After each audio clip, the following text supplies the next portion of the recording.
આ હૈયામાં છે પણ એ ભૂલાઈ ગઈ. આ આંખોની સામે છે, આ આંખોની સામે છે પણ આ તો તારી આંખે દેખાય નહીં સાહેબ. કોના માટે જ્ઞાન ચક્ષુ જોઈશે સાહેબ, તો દેખાશે બાકી નહીં.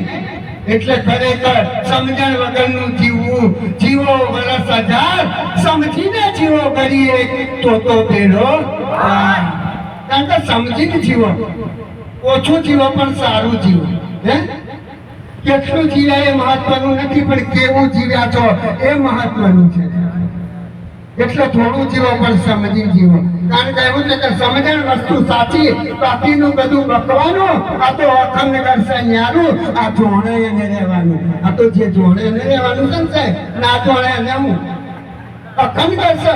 મૂળ વિનાનો આશય લેલો, મૂળ વિનાનો આશય લેલો, મન વાણી પર લાજો, કોઈ અનુભવી ના અંતરમાં સ્નેહ નિરંતર લાગ્યો. આ તો જેને અનુભવ કર્યો ને સાહેબ, એના અનુભવમાં આવ્યો.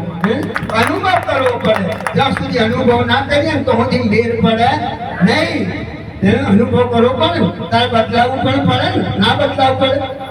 એક છોકરી જો પહેરાઈને હારે વરાઈએ ને અને હારામ જાય તો જે પિયરમાં વર્તન કરતી હોય આ હારી કરે ના કરે, એનું બધું બદલાઈ જાય. પહેરવાનું, ચાલવાનું, બોલવાનું, ખાવાનું, પીવાનું, રહેણી ચરણી બધું બદલાય કે ના બદલાય?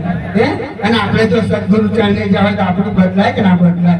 બદલાવું પડે. તો બદલાયા વગર મેર પડે નહીં. એક ભેંસનો જો પાડો આવ્યો હોય ને સાહેબ, તો જન્મ્યો એટલે હું કે હું આવ્યો તા કે પાડો, અને મોટો થયો તા કે હું પાડો, અને મર્યો તો હું પાડો. પાડો ને પાડો રહ્યા તો કશું થયું? અને જો હમણાં પાડી આવી હોત તો હું આવ્યો તા કે પાડી 5 વર્ષની થઈ એટલે કે જોટડી, અને વહી એટલે કે ભેંસ તો દૂધ નીકળ્યું કે ના. આ બદલાય તો દૂધ નીકળ્યું. ત્યાં પાડા ને પાડા રહ્યા તો કશું નીકળ્યું? કશું ના નીકળ્યું. એમ આપણા પાડા ને પાડા નહીં જવાનું, બદલાવાનું છે.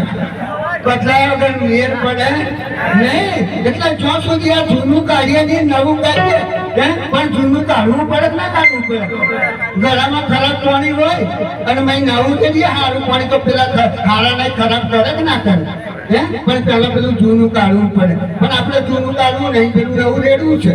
પછી મેર પડે ના પડે. એમ તો અમે ગાડીમાં આવતા હતા ને આજે, તો ગાડીમાં સારું ગંધ મારે. મેં કોઈ હારું, મેં તો દરવાજા બંધ કરાયા. મેં કોઈ કઈ ગંધ મારે? તોય ગંધ મારે. મેં તો જોયું કે ભાઈના મોઢા ગંધ મારે. મેં તો ભાઈ મોઢા સાયા, મેં તો લે ભાઈ 20 રૂપિયા જા મોજા બદલી નાખ. 20 રૂપિયા લઈને પેલો તો જો દુકાનમાં મોજા લીધા અને ઉપર પહેરીને આવી ગયું. કોઈ આવીને બેઠો તોય ગંધ મારે. મેં બોલ્યા મેં તને 20 રૂપિયા લા મોજા બદલ, મોજા લાવો અને પહેર્યા તક તમે કઈ જૂના થઈ ગયા તક ઉપર પહેર્યા. એટલે મેં કઈ જૂનું કાઢી નાખવાનું હોય. આમ જૂનું નહીં કાઢીએ ને તો ગંધ થાય નહીં. એમાં જૂનું કાઢવું પડે સાહેબ.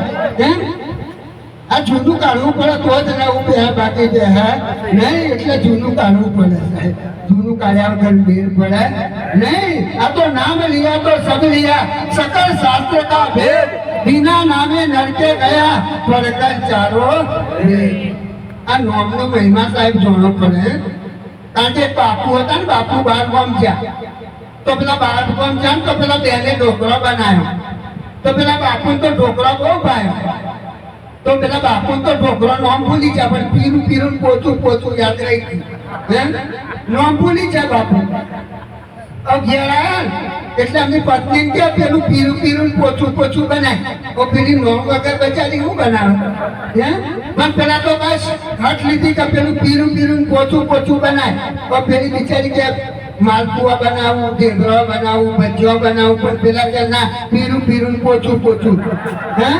હવે પેલા બાપુ તો ભણતા ભાઈ અને હોટી લઈને ભાઈને ભાઈને એવી મારી 4 વાગ્યાના ભાઈનો ભૂલી ગયો. 2-4 ભાઈનો બાજુથી દોડી આવ્યો. શું ભલા માણસ કે તમે આ ભાઈને ઢોકળા જેવી કરતી હતી કે મારું? હા હું એ જ બનાવવાનું કહેતો હતો કે આ ભાઈ આમ બાપુ નામ ભૂલી જાય ને ભાઈ ઢોકળા જેવી થઈ ગઈ ના થઈ ગઈ હે એમ આપણે જો ભગવાનનું મારા મારા આપણે ઢોકળા જેવા કરી દેશે નહીં કરી દે હે એટલા નોમ જે આજુ છે એ ભૂલાય નહીં એટલે ખરેખર આ નોમ એવું છે સાહેબ એટલે જે આગળ નોમ જાણ્યું તે 4 વેદ ભણ્યો અને નોમનો ભેદ જાણ્યો ને એ ખરો બન્યો સાહેબ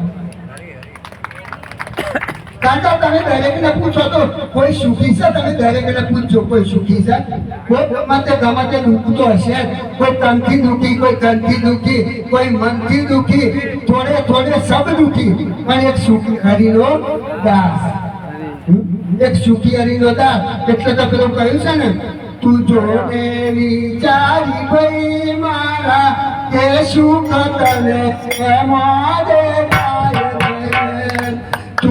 જોને વિચારી ભાઈ મારા કે સુખ તને છે મોદે કાય છે અરવડેલા રડે છે ને ખેદ ગણો થાય છે ખબરે ના બોલ્યા બસાય છે ભુવારન જાગે છે કો સુખ તને છે મોદે કાય છે આપણને સુખ એમ દેખાય છે સાહેબ આ સંસારમાં ક્યાંય સુખ દેખાય છે ક્યાંય સુખ નથી આ રોડેલા રડસન ખેદ ગણો થાય છે રોડેલા કે 5 વાર વધારે જીવી હોત તો હારું તાથે રોટલા ટીપા પડવા નહીં પણ જીવિકા તો હવામાં યાત્રી જાય અથવા તો ઘેર આયા કે ના આયા હે આ એમના ગળા પર 5 વાર પેલા વેલા જતો આવ્યો અને પાછળથી રડે છે એટલે રોડેલા રડે છે ને ખેદ ગણો આ ગભરેના ગાડું ઓલા પાઈનેલા પસ્તાય છે હે ભાઈનું આમ થાય તો પેલો ભાઈ આમ થાય હરખું ગાડું હેઠતું નહીં એટલે પાઈનેલા પસ્તાય ને બેટા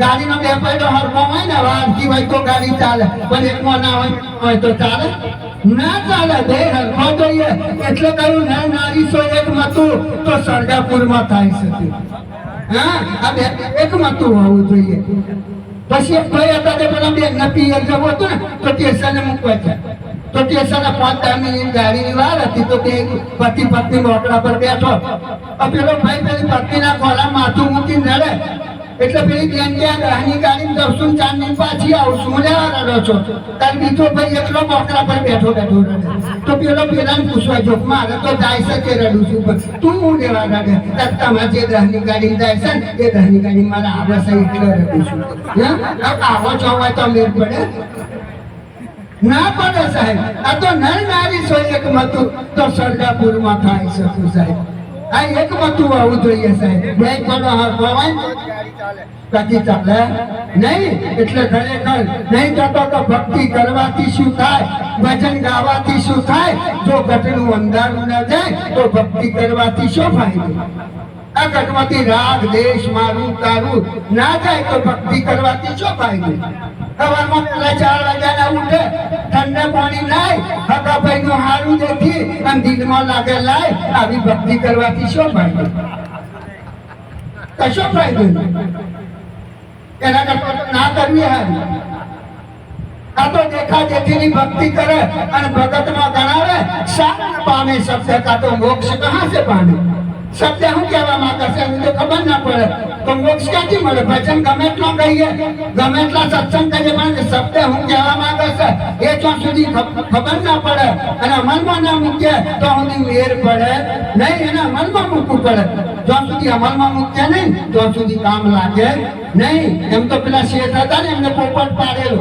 તે પોપટને શીખાડેલું કે બિલ્લી આવે ઉડ જા બિલ્લી આવે ઉડ જા તો ખરેખર પોપટ તો પલાળમાં ફરતો તો બિલાડી આવી અને પેલા પોપટને પકડી પાડ્યો પોપટ તો ચી કરવા માંડ્યો પેલા શેઠાયા પોપટને છોડાયો એટલે મેં તને નતું શીખાડ્યું કે બિલ્લી આવે ઉડ જા બિલ્લી આવે કાકા જૂઠ બોલ્યા જ બિલ્લી આવે ઉડ જા બિલ્લી આવે એટલે બોલવાનું ના હોય અમલમાં મૂકવાનું હોય બિલાડી આવે એટલે ઉડી જવાનું હોય અમલમાં મૂકવાનું હોય એમાં ભજન આપણે અમલમાં મૂકવાનું હોય જ્યાં સુધી અમલમાં ના મૂક્યા ને તો સુધી મેર પડે નહીં ડોક્ટરને ઘેર જઈએ ને તો દવા લાવવાથી રોગ ના માટે તાર નિદાન કરાવીએ કે આ રોગ થયો તોય રોગ ના માટે તાણ દવા ખાવાથી રોગ ના મળે પણ તાણ તું નિદાન કરાવીએ કે હા ડાયાબિટીસ જોશે ડાયાબિટીસની દવા લાવીએ અને દવા કરીએ અને જોડે જોડે ચરી પાડીએ ગળ્યું ના ખાઈએ તો રોગ મટે એમને માટે નહીં એટલે ખરેખર ચરી પણ પાડવી પડે એટલે જ્યાં સુધી અમલમાં ના મૂકે ત્યાં સુધી આ રોગ મટે નહીં એટલે ખરેખર કહ્યું છે કે 1,84 ફરતો ફરતો આ છેલ્લો આપણને મનુષ્યનો અવતાર મળ્યો છે સાહેબ 84 લાખ વર્ષ ફરતો ફરતો આ છેલ્લે મનુષ્યનો અવતાર મળ્યો શા માટે મળ્યો છે ખાવા પીવા માટે પહેરવા ઓળવા માટે કે બાર બચ્ચા પેદા કરવા માટે આ બધું તો દરેક ચોરી પણ કરે છે ને જીવ જંતુ જન જનાવર પશુ પંખી એ પણ ખાય છે પીવે છે બાર બચ્ચા પેદા કરે છે તો પછી કપડામાં એનામાં શું ફરક પણ આપણને ખરેખર આ 84 લાખ યોનિ માટે આ મનુષ્યનો અવતાર મળ્યો છે અને આપણે કિનારા પર આવી ગયા આ છેલ્લો અવતાર છે આપણો જો અવતાર આપણો જતો રહે ને તો પછી આપણા માટે 84 છે ને છે એટલે આપણા કિનારા પર આવી ગયા તો પછી આપણે 84 માં જવું છુટકારો મેળવી લેવો આપણા હાથની વાત છે બીજા કોઈના હાથની વાત છે નહીં આ વાત છે ને એ પણ આપણને શીખવામાં આવે છે નહીં આવતા એટલે તારો જન્મ થયો ને તાર મારો થયેલો મારનો જન્મ આપણી જોડે જ થયેલો ને કે તારો જન્મ થયો ને તાર મારો થયેલો આ તું મોટો જોતા હું એ જો આ વાળા વધે છે ને આ 60 વધે હું બદલાયો પણ તું ના બદલાયું હું કારણો દોડો છું પણ તું ના બદલાયું આ બાર ઘરે બોલી બદલાય બાર ઘરે બોલી બદલાય તરુવર બદલે શાખા આ 60 વધે કેસ બદલે પણ લખન ના બદલે લાખા કે લખન ના બદલે લહણ ખાવાનું છોડે પણ લખન છોડે નહીં એટલે ખરેખર આ 84 આંખોની પર તો આ છેલ્લે મનુષ્યનો અવતાર મળ્યો છે તો શા માટે એટલે પેલા ભજનમાં કહ્યું છે કે જાગ જીવન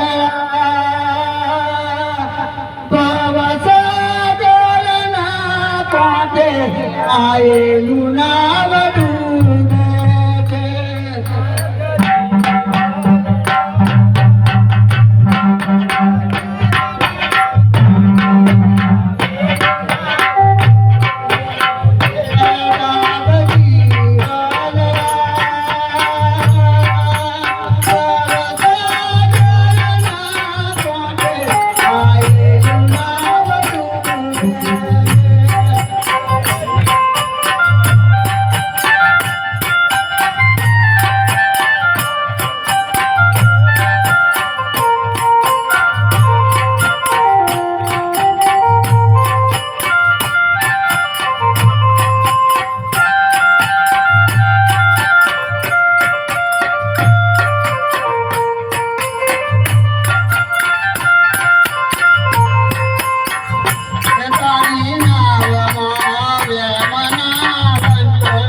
ખરેખર ટાઈમ ઓછો છે સાહેબ, એટલે મારી વાણીનું વિરામ આલું છું, પણ એટલું